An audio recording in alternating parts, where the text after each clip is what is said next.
আসসালামু আলাইকুম প্রিয় ছাত্রছাত্রীরা, তোমরা কেমন আছো? আশা করি সকলে খুব ভালো আছো। আজকের এই ভিডিওতে আমি আলোচনা করে চলেছি হাই মাদ্রাসা 2025 মাধ্যমিক। এই যে তোমাদের বর্ষার থেকে টেস্ট পেপার দেওয়া হয়েছে তার ভৌত বিজ্ঞানের প্রথম পেজ অর্থাৎ 137 পেজ, এখান থেকে তোমাদের প্রথম স্কুল শুরু হচ্ছে। এইভাবে পরের পর সমস্ত সাবজেক্টটা কিন্তু কভার করে প্রতিদিন 3টা করে ভিডিও দেওয়া হচ্ছে। তাই অবশ্যই ভিডিও স্কিপ না করে প্রথম থেকে দেখার অনুরোধ রইল। বন্ধুদের সাথে শেয়ার করো, আর ভালো লাগলে অবশ্যই চ্যানেলটা সাবস্ক্রাইব করে রাখো। আর এই প্রশ্নগুলো যারা পিডিএফ পেতে চাও অ্যান্সার সহ, তা অবশ্যই ডিসক্রিপশন বক্সে নাম্বারে মেসেজ করতে পারো। কোনো প্রকার চার্জ কোনো কিছু লাগবে না, জাস্ট তার জন্য একটা সাবস্ক্রাইব, 2 শেয়ার এবং একটা কমেন্ট করলেই যথেষ্ট। সো বেশি না কথা বাড়িয়ে আজকে ভিডিও শুরু করা যাক। প্রথম স্কুলে দেখবে তোমাদের প্রথম প্রশ্ন যেটা এসেছিল, সব প্রশ্ন কিন্তু অ্যান্সার বলে দেওয়া সম্ভব নয়, তাই অনেক প্রশ্নের অ্যান্সার কিন্তু আমি দাগিয়ে দিয়ে চলে যাব। দেখো প্রথম প্রশ্ন যেটা এসেছিল তোমাদের 11.2 লিটার কোনো আদর্শ গ্যাসের জন্য এসটিপিতে পিভি এর মান কত? এসটিপিতে পিভি এর মান হবে 0.5 আরটি, 0.5 আরটি। চাষের সাথে ভি সমান টি, সমীকরণটি হবে একেরটা, অর্থাৎ একের দাগের অ্যান্সারটা হবে। গ্রিন হাউস গ্যাস হিসাবে পৃথিবীর উষ্ণতা বৃদ্ধির জন্য যে কোন গ্যাসটি দায়ী, এটা আশা করি সকলে খুব জানবে, নাইট্রোজেন। পদার্থ ধাতুগুলির কোনটি প্রসারণ শনাক্ত ন্যূনতম? উত্তর হবে সি এরটা, নিকেল। তারপর নেক্সট প্রশ্ন দেখো, পদার্থ কোন রশ্মি তরঙ্গ দৈর্ঘ্য সব থেকে বেশি? উত্তর হবে অতিবেগুনি রশ্মি। তারপর হচ্ছে উত্তর লেন্সের 2f এর দূরত্ব স্পষ্ট বোঝায়, এটা কি রকম দূরত্ব সংঘটিত হচ্ছে? অসম অবশীর্ষ। তারপর 7 দাগের অ্যান্সারটা হবে তোমাদের এ এরটা। তারপর 8 দাগের অ্যান্সারটা কি হবে? বি এরটা, 13টি। তারপর নেক্সট প্রশ্ন দেখো, 9 দাগের অ্যান্সারটা দেখে নাও। 9 দাগের অ্যান্সার হবে সি এরটা, অর্থাৎ এইচ ভেরিয়াস আই স্কোয়ার। 10 দাগের অ্যান্সারটা হবে সি এরটা, প্রোটনের স্রোত। তারপরে 11 দাগের অ্যান্সারটা হবে এ এরটা, NaCl। তারপর নেক্সট প্রশ্ন তোমরা দেখো,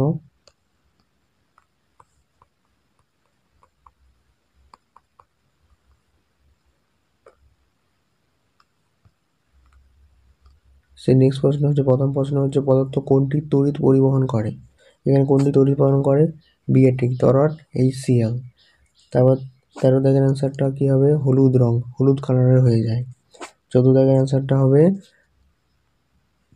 সি এরটা, ZnCO3। পদার্থ কোনটি অ্যালকোহল? এখানে পদার্থ কোনটি অ্যালকোহলের কথা বলা রয়েছে। এখানে অ্যালকোহল হচ্ছে তোমাদের বি এরটা, CH3OCH। তারপর নেক্সট আমাদের যে প্রশ্নগুলো রয়েছে সেগুলো হচ্ছে VSAQ, একদম ভেরি শর্ট কোশ্চেন। দেখো প্রথম প্রশ্নের অ্যান্সার হবে পদার্থ জ্বালানি বিকল্প একটি উদাহরণ হচ্ছে বায়ুশক্তি, জ্বালানি বিকল্প শক্তি হচ্ছে বায়ুশক্তি। তারপরে নেক্সট অ্যান্সারটা হবে কার্বন ডাই অক্সাইড। অথবার অ্যান্সারটা কি হবে না, অথবার অ্যান্সারটা হবে মিথেন। তারপর হচ্ছে চার্লসের ধ্রুবকগুলি কি কি?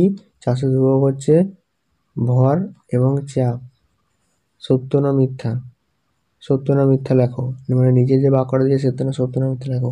নিচে যে বাক্যটা দিয়েছে সেটা হবে সত্য। গ্যাসের আয়তন প্রসারণ গুণাঙ্কের মান কত?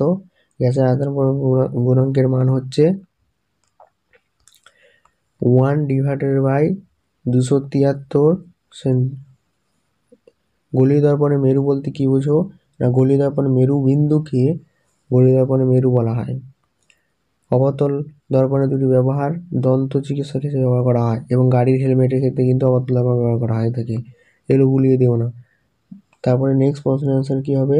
15 ডিগ্রি সেন্টিগ্রেড। তারপরে 7 দাগের অ্যান্সারটা হবে কি? কম হবে, অ্যান্সারটা হবে কম। তার অথবা অ্যান্সারটা কি হবে না, 7 দাগের অথবা অ্যান্সারটা হবে জার্মানিয়াম হবে, জার্মেনিয়াম। 8 দাগের অ্যান্সার হবে যান্ত্রিক শক্তি। তারপর 9 দাগের অ্যান্সারটা হবে নক্ষত্রের বিপুল শক্তি উৎস কোথায় হয়? নিউক্লিয় সংযোজন থেকে। তারপর যে তাপ পরিবাহী থেকে এসএল একটি কি? তাপ পরিবাহী থেকে এসএল হচ্ছে একটি তোমাদের জেরিক অক্সাইড। তারপরে তোমাদের স্তম্ভ মিলনতে চলে আসো। একটি সন্ধিগত মৌল কি হবে না, একটি সন্ধিগত মৌল হবে বি এরটা নিকেল, তার 2 এর দাগেরটা হবে ডি এরটা, 3 এর দাগের এ এরটা এবং 4 এর দাগের বি এরটা। নাইট্রোজেনের লুইস ডট গঠনটা দেখো, স্ক্রিনের মধ্যে একটা ছবি দেখতে পাচ্ছ, ওটা দেখে নাও। এটা হচ্ছে নাইট্রোজেনের লুইস ডট গঠন। তড়িৎ বিশ্লেষণে কোন প্রকার তড়িৎ প্রবাহ করা হয়? না, তড়িৎ প্রবাহ বিশ্লেষণে ডিসি তড়িৎ প্রবাহ করা, ডাইরেক্ট কারেন্ট করা হয়। অথবা অ্যান্সারটা কী হবে? অথবা অ্যান্সারটা হবে H2O অর্থাৎ জল। তারপরে নেক্সট প্রশ্নের অ্যান্সার হবে 14 দাগের রূপো, 15 দাগের অ্যান্সারটা কী হবে? জল।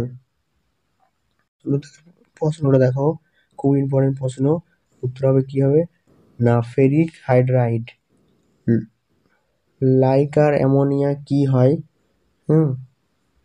লাইকার অ্যামোনিয়া সাধারণত রাসায়নিক কাজে কিন্তু ব্যবহার করা হয়ে থাকে। তারপর হচ্ছে পদার্থ যৌগগুলির IUP এর নাম লেখো। এর অ্যান্সারটা কী হবে? এর অ্যান্সারটা হবে প্রোপানল। প্রোপানলটাই বেশি কিন্তু পরে মনে রাখবে।